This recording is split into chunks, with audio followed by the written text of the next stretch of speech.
Welcome to Above the Garage. Hi, friends. Welcome to our discussion on the penultimate episode of Pluribus Season 1. Let's do our round of introductions and dive in. Hi, I'm Aubrey. Hi, I'm Helen. Hi, I'm Marigold. Hi, I'm Rachel. And I'm Kate. My favorite person, Manusos, is back in fine form at the beginning of this episode. Actually, he's still in incredible pain and absolutely in no way healthy enough to leave the hospital, but he is the world's most stubborn human, and I love him for it. It was probably unnecessary to hold the nurse at scalpel point, but perhaps he doesn't know that, or maybe he's just doing it for fun, as he demands the full cost of what his hospital stay would have cost before the joining. And that is way cheaper than it would have been in America, by the way. He writes an adorable IOU and throws an ambulance on the tab for good measure because he's already been thinking about his next ride. He's visibly thrilled with the fact that the currency Balboas means he's in Panama on the other side of the Darien Gap. The only impossible obstacle has been crossed. Well, unless he dies of infection after he leaves, but he's willing to risk it. And so he stumbles out of the hospital into his new ambulance without even having put on clothes. I sincerely hope that bag he's carrying is a bag full of drugs they gave him. Antibiotics, at least. Yeah, you kind of already said it, but threatening the nurse with a scalpel while saying, "What do I owe?" is like the craziest behavior in the best way. So funny. Like, what a way to threaten someone. What do I owe you? Tell me now. Let me pay you. But 100% correct that would not even scratch the surface of the bill, really. I don't think. Really? $8,000 would be like, you spent one evening in a hospital. Yeah. I was in the hospital once and it was like 5 or 6,000 and they did almost nothing. They just did some tests. And that was like after insurance and everything. I was also pretty immediately obsessed with him driving an ambulance as his new vehicle. That's pretty great. Because we had Carol in the police car and now we have him in the ambulance. Uh-huh. It's so good. Yeah. That's true. I did think later on how smart that was, though, because he had so much supplies already with him in the ambulance Right. for keeping himself bandaged and everything. Yeah, I was relieved because I was like, dude, don't leave. If it was me, even if I was so anti-hive, I think it would be hard to leave the safety of the hive mind that has all the medical knowledge in the world. Yeah. So I know. very brave of him, but also a little bit foolish. Mm-hmm. I also thought it was funny how the fellow hospital staff was smiling on as he's like holding him at knife point. Yeah. Like, they're very happily smiling. Yeah. Yeah. It's so weird. So bizarre. They even all almost had their heads tilted in the exact same way as they were looking at him as he was doing what he was doing. Yeah. Carol's made pink lemonade for Zoja, and they settle in to have an awkward conversation about the O'Keefe. Carol was just about to return. She seems to be very worried about the consequences of her theft, so she says she was protecting it from the buffalo, which is some great on-the-spot thinking, Carol. She finally admits she doesn't know what to talk about with Zoja, so they decide to play a game. And going through each game, realizing Zoja's at far too great an advantage because she has all the knowledge of all the people in the world. Pretty funny. Card games do seem safer. Spit. It's been ages since I played that too. Carol turns down the offer of her cousin visiting since it would be the same thing as talking to Zoja, and asks Zoja if they can power wash the sad comeback off of her cul-de-sac, which they apparently didn't do before Google Earth picked it up, as we discussed in the last episode. Fun fact. Pouring the freshly mixed strawberry lemonade into glasses without ice, though, is like diabolical behavior. I agree. Ugh, it'd be awful. I was very upset watching that. I hadn't thought of that, but it was just out of the tap. I was so curious because I was like, does Zosha know what lemons were used in this? Were these lemons that were fallen off a tree? Or is it all artificial and there's no actual juice in it? Yeah. I think that they don't care if it's previously gathered food. Right. I think so, yeah. Okay. That does make sense, yeah. I think they could even probably let Carol pull things off of a tree and there's not, it will have already happened and it's okay. Yeah. One of the first things I was thinking when they were sitting across from each other was this is the first time that Carol has seen Zosha since Carol almost killed her. And I kept expecting her to at least address it, just even remotely, or just saying, I'm sorry I hurt you, I'm sorry I did, or addressing it somehow, but they didn't. And Zosha didn't. Obviously, she's not going to bring it up, but it was just something I kept thinking about as they were navigating, trying to talk about something. But yeah, I guess it's been like over a month, but still, you're right. That's the last time they saw each other. So, actually, I think I kind of talked myself out of this, but when Zosha like watching her look for a game and she's looking at chess and then it's kind of like, yeah, no, we're not playing chess with like the chess champions of the world all playing with me. Mm-hmm. Yeah, that was funny. Mm-hmm. But like Zoja mentions the missing white rook. Yeah. Uh-huh. And my first thought was, she's accessing Helen's memories again. But then It later has she to be. mentions that her cousin. I thought they played games at the grandmother's house. Yeah, I thought it was when they were kids. Yeah, I just assumed she was accessing Helen's memories because I forgot she's not supposed to. And it seems like she sometimes forgets she's not supposed to. So I don't know. Good question. It was interesting the way they did it, though, because when Zosha recommends playing a game, she looks over at the cabinet where they're stored, which is closed. So the only way she'd know that they were in there is if she'd accessed memories from somewhere. Right. And Helen's the most likely one who would know that the board games were in the cabinet. Yeah. I guess I just didn't even realize or think about the fact that Carol had other family alive that Yeah. was now part of the hive. So it's like, okay, so she does have other family that's in the hive that knows some stuff about her. Right. So it's not all just coming from Helen necessarily. Mm-hmm. Right. It's interesting, though. I think it says a lot, too, that she didn't seek any of them out initially. You know, I don't feel like they were very close, probably. Right. And she said the same thing about them later. Like, he didn't come looking for me in all this time. So, Mm-hmm. Yeah. And now Carol asks Zoja the question somebody asked in a previous episode. Where do they sleep? Looks like kind of where people sleep in an emergency situation, inside an arena with everybody on the floor together in sleeping bags and the like. Mm-hmm. There's a dog finally, though. Finally. His name is Bear Jordan, and he's refused to leave his owner's side, even though his owner isn't really his owner anymore. How sad for the dog. Yeah. That broke my heart because they're so loyal, and to like have his body, but not like that kind of love in return that you previously had. That was very specific, and Yeah. it's awful. The way that the dog came up to Carol, I felt like the dog sensed that Yeah, an Carol's individual. a real person. It was like, oh wow. Oh. Yeah, I felt like that too, and I thought the dog might go with her, which I kind of hoped, but Yeah, I hope that too. I get it. He's loyal to his Yeah.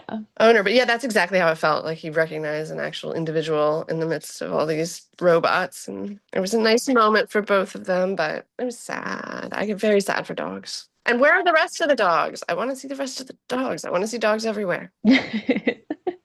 but like, I think I didn't process or completely understand how devastating this concept for the animals was until that moment. Yeah.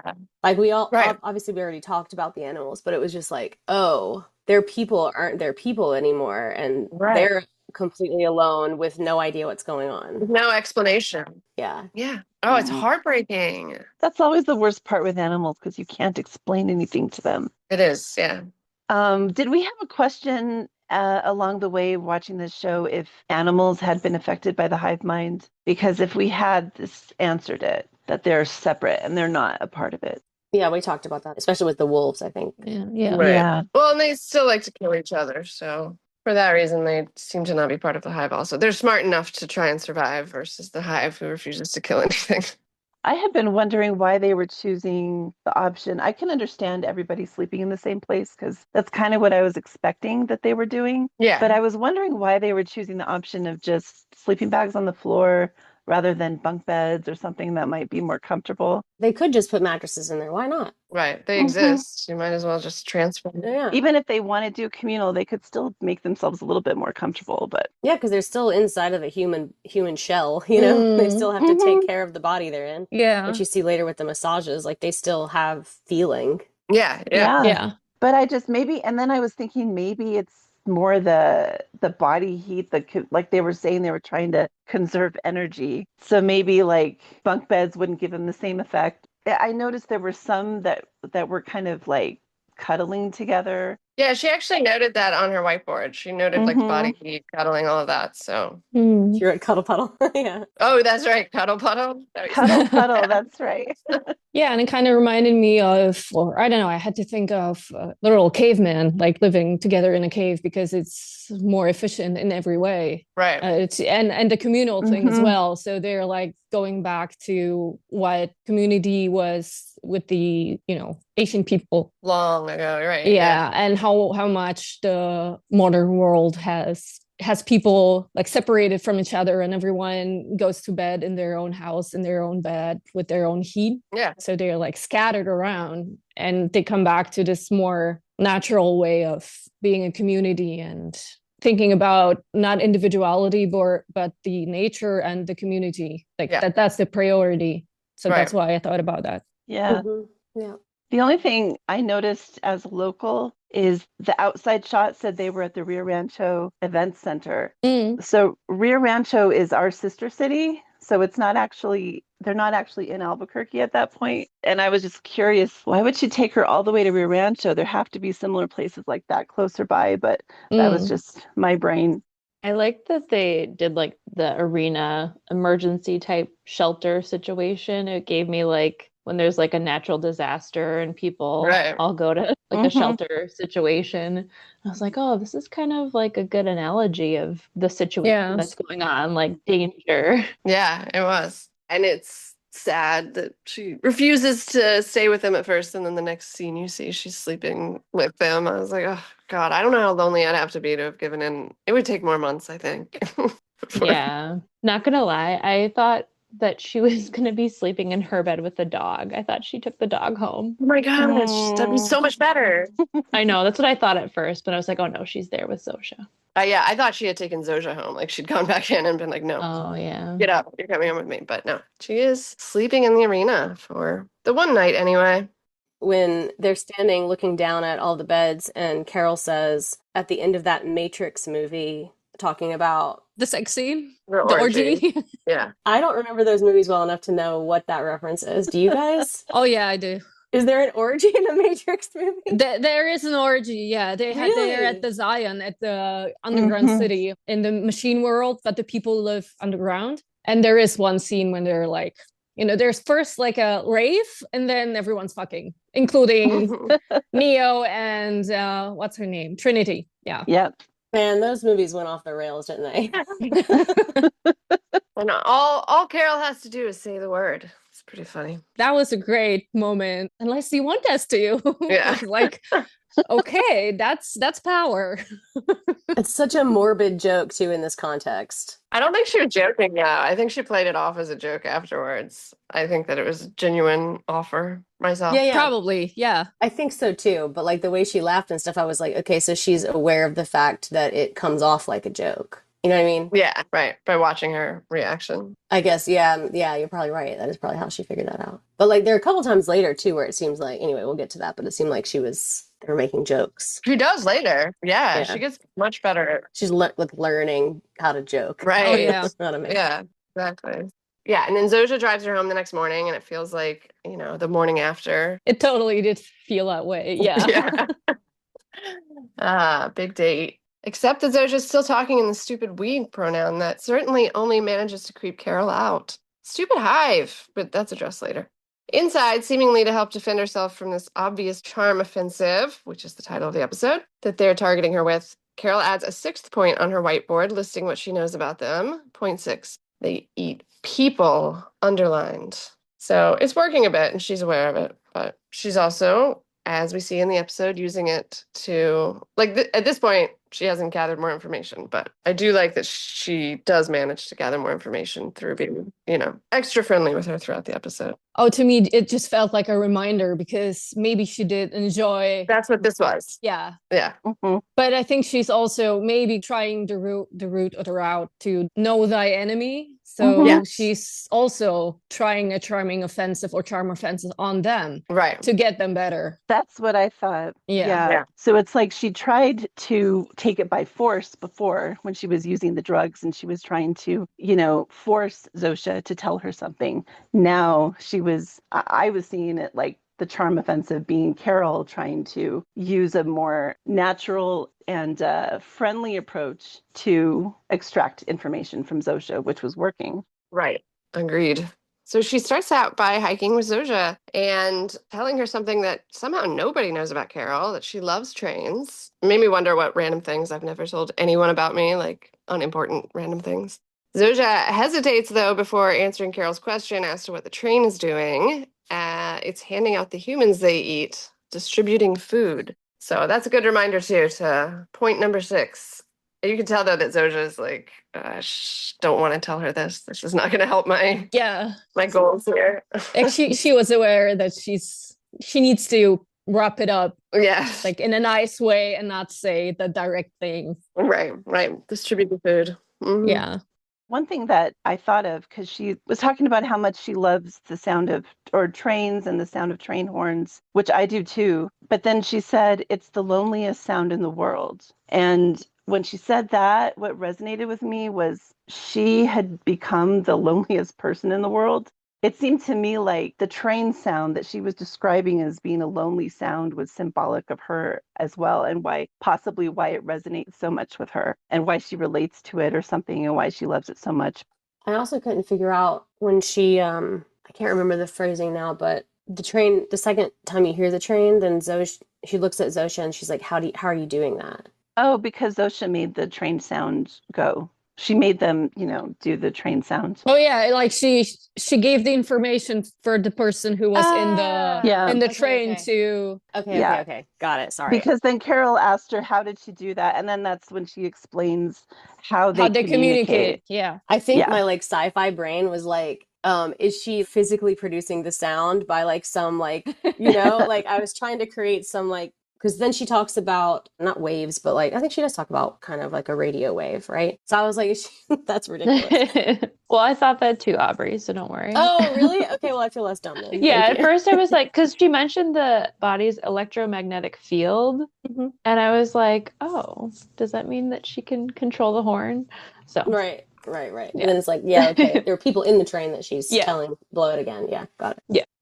They decide to get couple massages, which Carol is very vocally enjoying, but Zosha's also enjoying it. Good avenue for Carol to ask more questions. She points out that Zosha's basically giving a massage to herself, right? Is the whole world feeling the massage right now? And the answer is no. That would be too much for everyone to feel everything that everyone is feeling. People are dying, people are being born, so they're just aware of what everybody's feeling. Although I didn't know how she knew that Carol got goosebumps, unless it was just her massage. That's what I was wondering too. To the people massaging Carol, right? Because they would feel it. That's what I thought. Yeah, it must be, because obviously they don't know what's going on with her.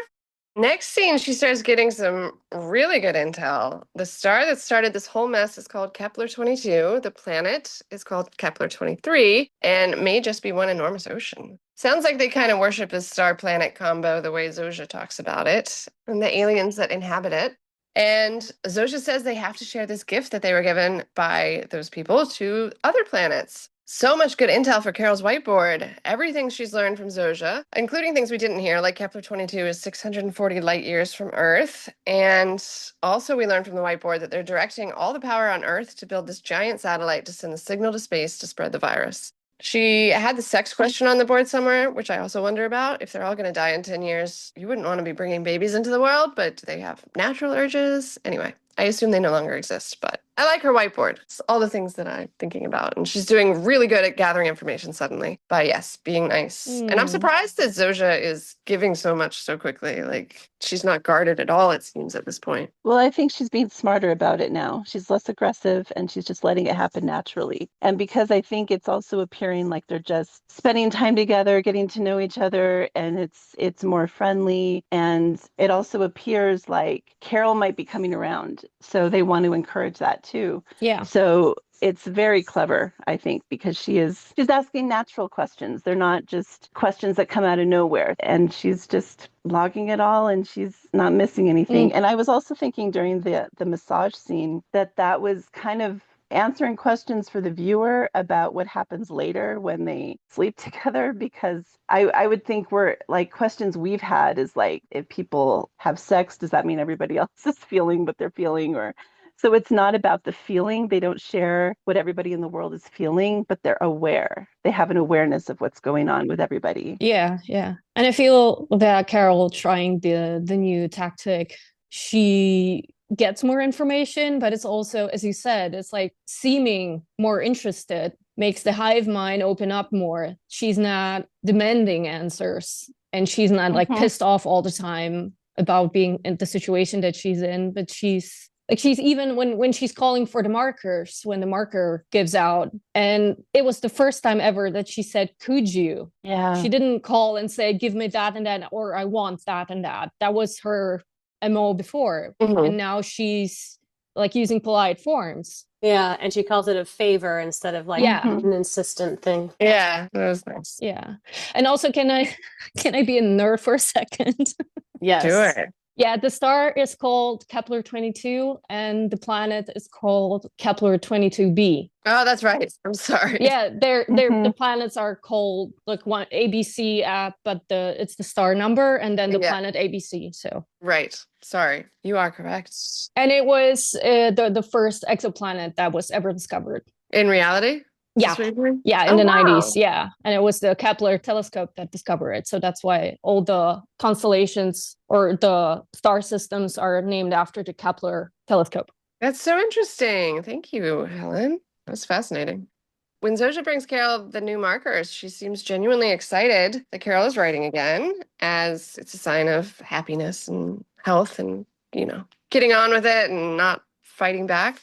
But she also genuinely sold their excitement to have something new to read. I don't know if you guys noticed that comment. I did. Yeah. Yeah, it's so funny because you're right. They've read everything on Earth at this point. Right. Everyone knows everything. Yeah. Well, and that just stuck out to me because it meant that it brings value to what Carol's trying to do to preserve individuality. Yeah. Because what it tells me is that if you live in a hive mind, nobody's creating art. Nobody has that creative instinct anymore because that comes out of your individuality. It comes out of your experiences and their unique talents. I mean, even though all of those talents are now collective in a hive mind, nobody is creating anymore. They're not writing. They're not producing music. They're not producing art, paintings, anything like that. They're just working in this hive mind to make, the world functional or at peace or whatever. Because as soon as you start to break away and have that individual thought and create different forms of art, that creates diversity. And it also creates controversy sometimes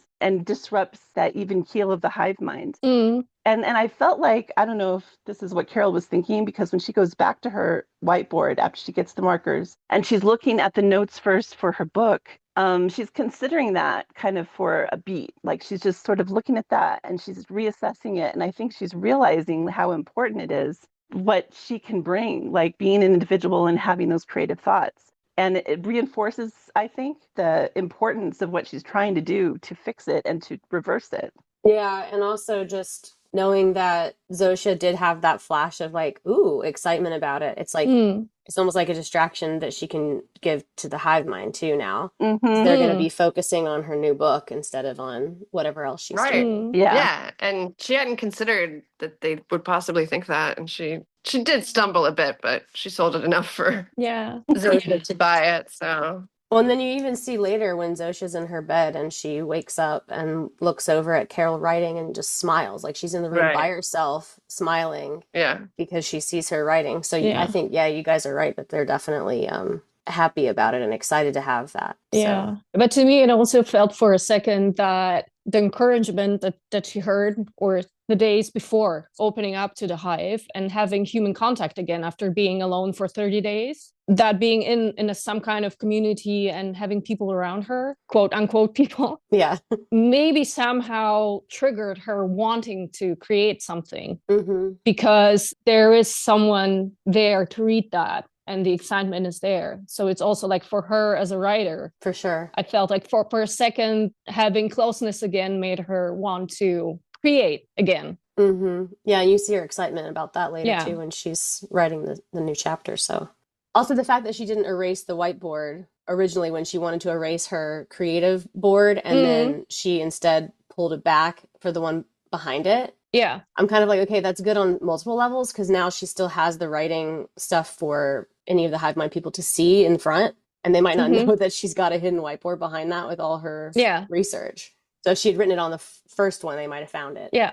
I was worried that Zosha was going to walk into her office and see the second whiteboard and start questioning her. I'm still worried about that. It's good that one covers the other one up at least, and maybe she doesn't know it's there, but I wouldn't want her in the house because of that, Yeah. I don't want her in the house for many reasons. But anyway, next activity is croquet with Zosha. Zosha is no fun to play with. She has the combined knowledge of every known croquet expert in the world. The muscle memory question is good, though. And Zosha's talking shit to Carol now, which is smart and fun and different of her. Zosia's inordinately interested in what Carol's best day of writing was and takes her to a diner to tempt her further into sharing her feelings with them, since they annoyingly can't just access that information, and presumably further motivate her to write. And it works. She's sharing a lot about the beginning of her writing at first on yellow legal pads, feeling nostalgic about a particular server from back then when, of course, said server materializes. And then Carol realizes they actually rebuilt this whole diner for her because it had burnt down. Right after that, something sets her off and she runs out of the diner, peels out for home.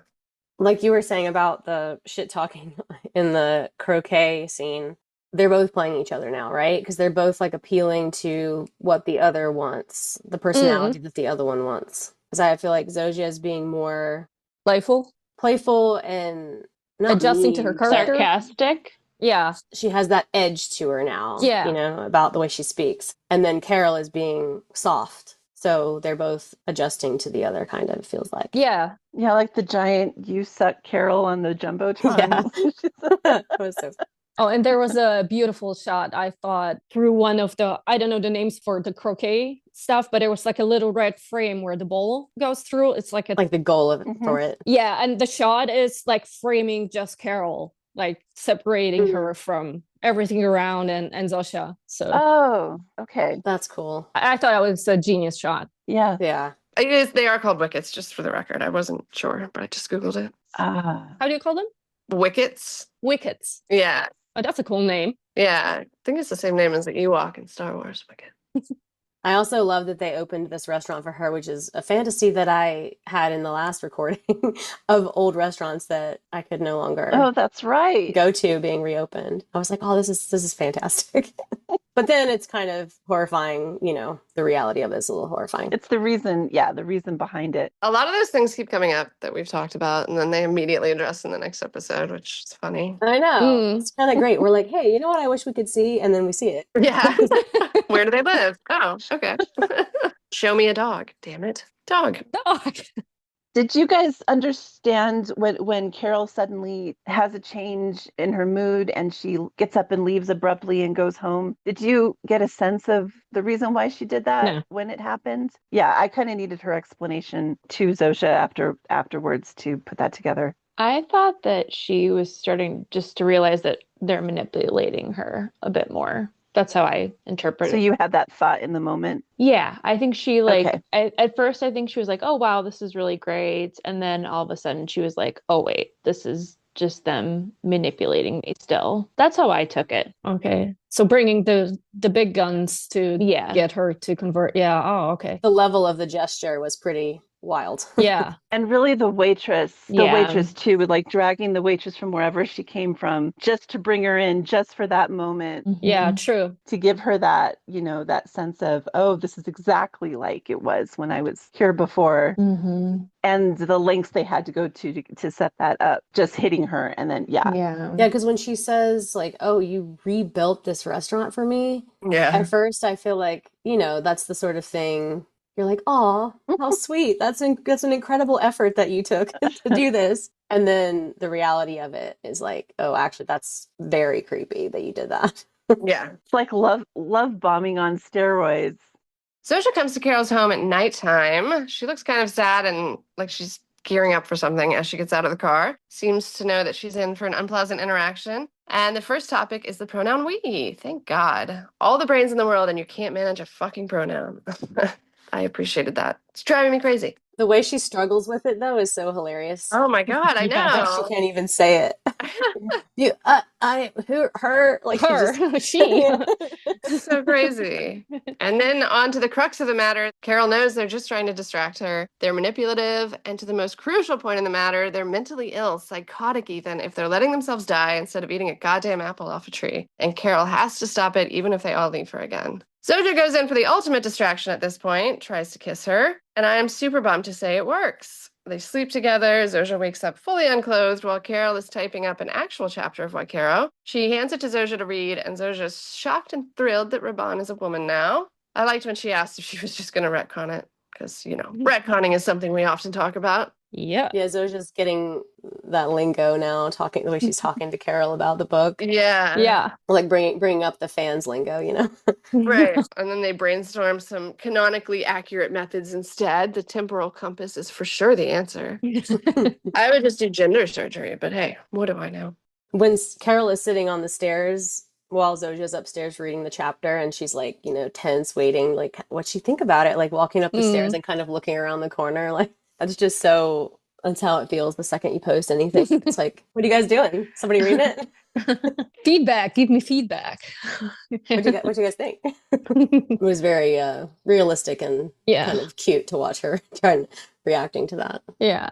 And I wasn't sure, like, after talking to you, I'm not really sure that's the right way to think about it, but I felt like having that, the hive mind being so excited about the book and Carol feeling creative again, I felt like it gave her courage to do what she wanted to do from the very start and make Raban a woman. And now, you know, she knows there won't be anyone critiquing it, maybe. And she finally like felt the freedom to write whatever, because there's just like 11 people outside of the hive mind who would have their own opinion and everyone else is just going to love it. So I don't know, but now I think maybe it was also a manipulation tactic on her part, maybe as well, to include Zosia into the story. Right. Yeah, that's true. The way they included Raban into her, because they brought a woman who looked like Raban from the cover. Right. Yeah, it is interesting how you can kind of see it both ways. Yeah. You can see the manipulation, and then you can also see the genuine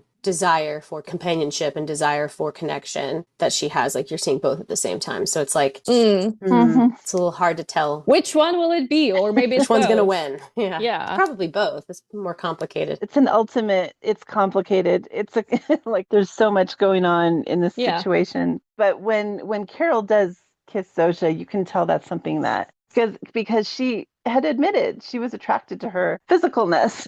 Like even if Zosia inside is not an individual person anymore, she was attracted to her. And also she'd been missing companionship, I think, and the long period of being alone and touch starved, all of those things, all of that was genuine, I think. Yeah. I don't think the kissing, and I don't think that was manipulation. No, I think that was probably from Zosia's end. It might have been, but yeah. So there's a mixture, because I also think the writing was coming out of a genuine creative place for her and her excitement about it. But it's true that it's easier to be brave when there's less consequence. Yeah. Because there's not that big of a risk anymore of what she was afraid of before. I'm still just on the edge of my seat about the stem cells, though. Like, and the frozen eggs. Yeah, it's crazy they haven't come up. Yeah. I mean, at the end of this, it will have been 2 months total. Yeah. I was worried that, like, the more time that Carol spends with Zosia, that she'll somehow say something they could twist into consent for the stem cells, even if it's, like, not directly to that. Like, I felt like I'm still on edge whenever they're speaking, because I'm like, what is Zosia trying, like, what's her, obviously we know her end goal, but yeah. Then we get a time update as Carol's staring at Helen's grave. It's been 60 days now, and Zosia is still talking in the wee that morning. Carol should ask Zosia if she can turn off the hive portion of her brain and just be her former self. I'd be interested. Although that former self might not speak English. Anyway, she does get some memories from the individual who Zosia used to be. Mango ice cream was her jam, and it seems she grew up in Poland without a lot of money. A kind man used to give her mango ice cream for free when he had extra. Seemed like the first real moment from her as an individual, right before she zones out. And I'm so excited about this. As you all know, Carol's going to have a visitor. Somehow, Manusos has made it all the way to America, almost. First, we see him taking care of his wound all by himself. He has a good bandaging system, and his wound looks better, I think. At least not worse. So he's doing great. He's 30 miles from America right before the episode ends. I cannot believe this man drove himself all the way from Paraguay to New Mexico to see Carol. And she better kick Zosia out immediately. I'm going to be so mad. And it is crazy how many times we, on these episodes, we're like, next time, he's definitely going to show up next time and they're going to meet. Yeah. And then, now it's going to be in the finale, so. Do you guys think that Carol will immediately leave Zosia, or do you think there will be more of a internal struggle? I'm betting on more internal struggle. Yeah. As it was like 30 days before, But I do think she'll be grateful to have an ally, someone who finally wants what she wants. he wants to save the world. She wants to save the world. They want things to go back to the way they were. They probably will have some conflict over Zosha being around, though, because Oh, he's yeah, for so sure. against them being anywhere near him. And he doesn't trust any of them. Right. So the time jump, the last time frame we got earlier in the episode was when she mentioned 41 days that her relative had not tried to reach out to her. And then at the end of the episode, 60 days. So I'm assuming that this relationship that had started with Zosha went on for 19 days during the course of this time period in this episode. I do see like changes in Zosha because she's eating real food. She's not drinking the substance or whatever it is that they've all been drinking before. She is struggling with the pronouns, but she seems to be trying harder to say I. And then she was able to pull that individual memory of hers. She's really trying to be what Carol wants. Yeah. But it also felt, I don't know, it's hard for me because I think kind of on both of their sides, they're really good at, if they're doing manipulation, they're still making it seem genuine at the same time. Well, it works because the way that they're manipulating each other is actually what the other one wants, or what would be comforting to them. So it's like, I think Zosha probably is sort of enjoying accessing those individual memories of Zosha, even though she is being what Carol wants in a manipulative way. In some ways, I think that it's also like genuinely, working for her. I don't know if anybody else got the impression, but when Zosha was talking about her individual memory, it seemed to me like she was having some sort of, not like glitch, but some sort of maybe separation from the hive. Yeah, it felt like that. That's how it felt to me. She must have to access those memories in the way that she was accessing them, right? Because it's like a nostalgic way that she's thinking about it. But it might be showing us that it's possible. Right. Yeah. It's possible to, pull in your individuality again and separate yourself from the hive mind. But whether or not that can be permanent, I don't know. Yeah, I don't know. Because immediately after she gave that touching story and pulled all this genuineness of the original Zosha, and Carol seemed to be really affected by hearing all of that. And then immediately after that, she tunes out because she's tuned back into the hive mind. Yeah. And so it's like, it's still there. So it's not like anything has truly changed. Sure. I was just wondering if maybe there could be something there if Carol keeps at it. Like, if she keeps asking her individual questions and Zosha has to access that like part of her mind, could that somehow change her brain? Yeah. Right, like override. Like a form of therapy. Yeah. All right, I guess that's a wrap on our discussion of episode 8, the penultimate episode of Pluribus season 1. I love that word. I'm glad Dave reminded me to use it this morning. Come back next week for our discussion of the finale. Thanks for listening. Bye. Bye.